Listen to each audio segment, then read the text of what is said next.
हाँ जी, स्वागत आप सभी का टीसीए में। मैं केपी चौधरी आप लोगों के लिए आज राजस्थान में एकाधिकार वाले मिनरल्स और उनसे रिलेवेंट उनका परसेंटेज, किस तरीके से कौन कौन से टाइप के खनिज निकाले जाते हैं, कितने प्रकार के खनिज हैं, इनसे रिलेवेंट एक छोटा सा वीडियो लेके आया हूँ। एक इकोनॉमिक सर्वे 2026 का पिछला वीडियो भी मैंने डाला था, जिसमें मैंने आप लोगों को फसलों के बारे में बताया था।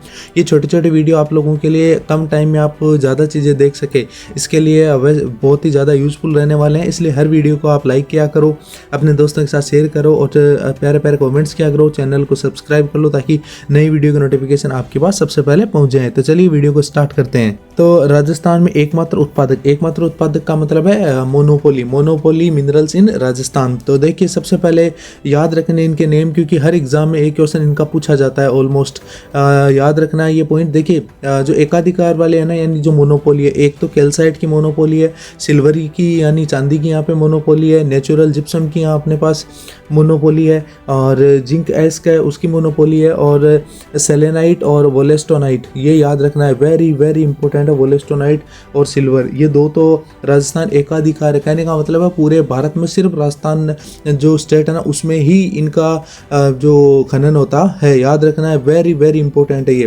वापस दोबारा नाम बता देता हूँ, calcite, silver, natural gypsum, zinc ask, selenite और वोलेस्टोनाइट, ये तो है एकाधिकार वाले। अब बात करते हैं अपन दूसरे मिनरल्स की और उनका क्या क्या परसेंटेज है।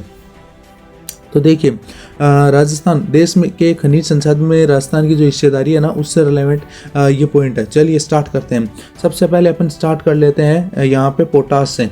देखिए, पोटास से अगर अपन स्टार्ट करें तो 94% पोटास, पूरे भारत का 94% पोटास निकलता है, वो भी राजस्थान में। आगे बात करते हैं सीसा और जस्ता की बात करते हैं तो 89% इसका उत्पादन या इसका खनन होता है।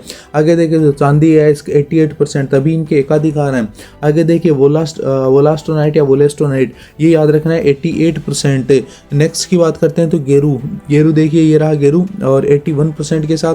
आगे देखें तो जिप्सम 82% के साथ।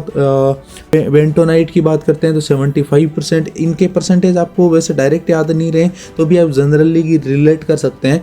बेंटोनाइट है ना 75% के साथ।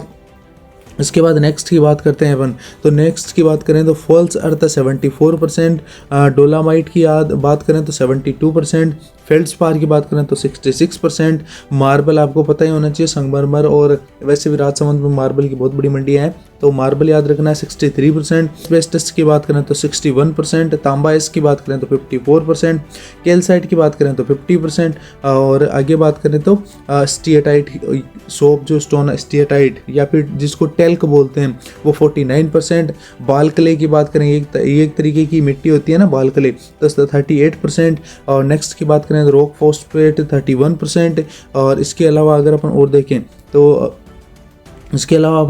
तो देखिए फ्लोराइट 29%, टंगस्टन जो डेंगाना में निकलता है, डेंगाना याद होगा आप लोगों को, नागौर में है, तो 27%। और जैसे ये इतने प्रकार के खनिज निकलते हैं।